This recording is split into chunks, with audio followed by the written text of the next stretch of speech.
Detective Pikachu, you've become part of a bigger universe. You just don't know it yet. Psyduck? Hey, you put that down. I am not giving you a massage. Psyduck? Fine. Hand it over. Welcome to Watch Mojo, and today we'll be discussing how Detective Pikachu is canon with the anime. Before we begin, we publish new content every day, so be sure to subscribe to our channel and ring the bell to get notified about our latest videos. After seeing the trailer for Detective Pikachu, most fans assumed it would share no direct association with the anime series, or any established continuity in the Pokémon universe for that matter. I know, you can't understand me, but put down the stapler or I will electrocute you. Speaking with comicbook.com, however, two of the film's writers, Dan Hernandez and Benji Samit, revealed that this live-action/animated hybrid is far from self-contained. When asked if the film tied into a larger Pokemon world, Hernandez responded, "We definitely did do it that way, as this is maybe connected to the rest of the Pokemon world. It's not like we're saying this is an alternate universe where Pokemon and humans live side by side. This is just a different area in their known world where they decided to do things differently." Hernandez further said, "We wanted to be clear that this is the same universe as all the other Pokemon stuff, it's just a different side of it. But what exactly connects Detective Pikachu to the other Pokemon stuff? Specifically the long-running anime. Mewtwo provides the missing link in this equation."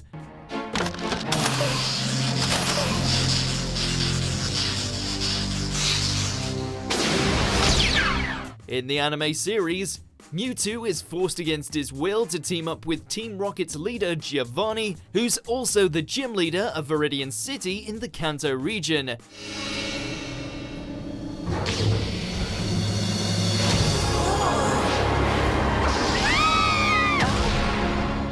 Giovanni uses Mewtwo in a battle against Ash's rival Gary, who makes quick work of his team.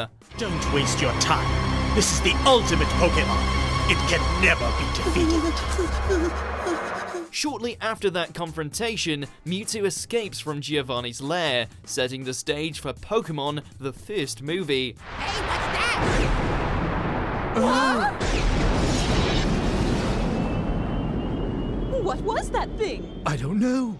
At the beginning of Detective Pikachu, we see Mewtwo being experimented on in a lab, similar to how the first movie opens.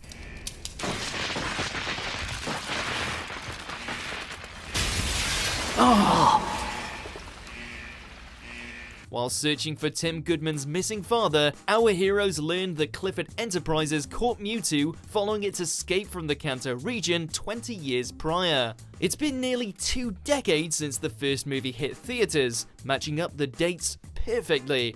In an interview with GameSpot, Detective Pikachu director Rob Letterman confirmed that the timeline and Kanto connection aren't mere coincidences. "I really wanted to connect it to the overall Pokemon universe," Letterman said. "It's not meant to be a one-off thing. It's meant to be a part of and expand the overall Pokemon universe." Letterman went on to point out other parallels between his film and the anime. "There's a lot of nods to that, even in the opening. Just the air bubbles in the containment chamber that Mewtwo is in are crafted after the anime air bubbles from the opening of the first movie. There's a lot of subtle hints in there that connect us to the rest of the universe." Letterman elaborated in an IGN interview saying, "We don't want this to be separate. There's a lot of things, not just this. We mention the Kanto region, we mention a lot of the Pokemon universe, because we want this to be a part of this bigger thing and be completely connected into the movie. There would be no way to create a new backstory. It had to feed off Mewtwo's actual backstory." You can definitely see how Mewtwo's character arc carries over between the first movie and Detective Pikachu. Mewtwo serves as the main antagonist in the first movie, but comes to realize that humanity isn't the enemy after Ash Ketchum sacrifices himself. Fool, trying to stop our battle. In Detective Pikachu, we're initially led to believe that Mewtwo is going to be the villain yet again. As the mystery unravels though, it becomes evident that Mewtwo is one of the good guys. Despite being captured by Clifford Enterprises, Mewtwo doesn't seek vengeance, instead wishing to see Pokémon and humans live together in harmony. It would appear the lesson Ash taught Mewtwo has remained intact even 20 years later. I see now that the circumstances of one's birth are irrelevant. It is what you do with the gift of life that determines who you are. Of course, the similarities don't end with Mewtwo. In addition to Kanto, Detective Pikachu references the Sinnoh region on one of Tim's posters. Early in the film, we see a group of Squirtles putting out a fire, not unlike the Squirtle Squad.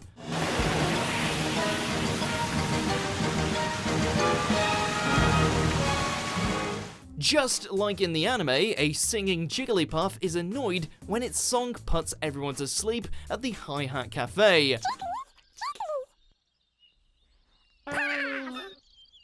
Even the CGI Pokemon designs don't stray far from their anime counterparts. Detective Pikachu doesn't contradict anything from the anime's continuity either. It's established up front that Pokemon Stadium battles exist in this universe, and that wild Pokemon are captured with Pokeballs. Speaking of which, it's also made clear that Rhyme City is one of the rare places where Pokemon and humans casually coexist. Welcome to Rhyme City, a celebration of the harmony between humans and Pokemon. If Detective Pikachu is canon with the anime, why don't we see Ash, Misty, Brock, or any other familiar human faces? Hey, I know. I'll use my trusty frying pan as a drying pan. During a chat with Entertainment Tonight, Letterman explained the Pokemon Company were pretty specific about wanting to invest in building out Rhyme City as its new region, and not undercut Tim Goodwin and Detective Pikachu's storyline. Now that a link has been established, could we see live-action versions of the anime characters in future movies? Team Rocket, blast off at the speed of light! Surrender now or prepare to fight. Meow! That's right. Since Detective Pikachu takes place 20 years after the first movie, we assumed that Ash would be around 30 years old by now. I'll show you. Take it easy, Ash. So, if they ever made a live-action retelling of Ash's origin story, it would have to be a prequel. I see what you mean. Shocking, isn't it? Who knows? Maybe somewhere down the line we'll get a Pokémon cinematic universe with live-action movies based on other games in the franchise. In any case, it shouldn't be long until the Pokémon world returns to the big screen. Before Detective Pikachu was even released, news broke that Legendary Pictures had already started development on a sequel. Perhaps the follow-up will feature Lugia and make a direct reference to Pokémon the Movie 2000. The Great Guardian, Lugia. As for whether or not Detective Pikachu is canon, however, we can consider this case closed. Case closed, but still open until I solve it. Do you agree with our picks? Check out these other great clips from WatchMojo, and be sure to subscribe and ring the bell to be notified about our latest videos.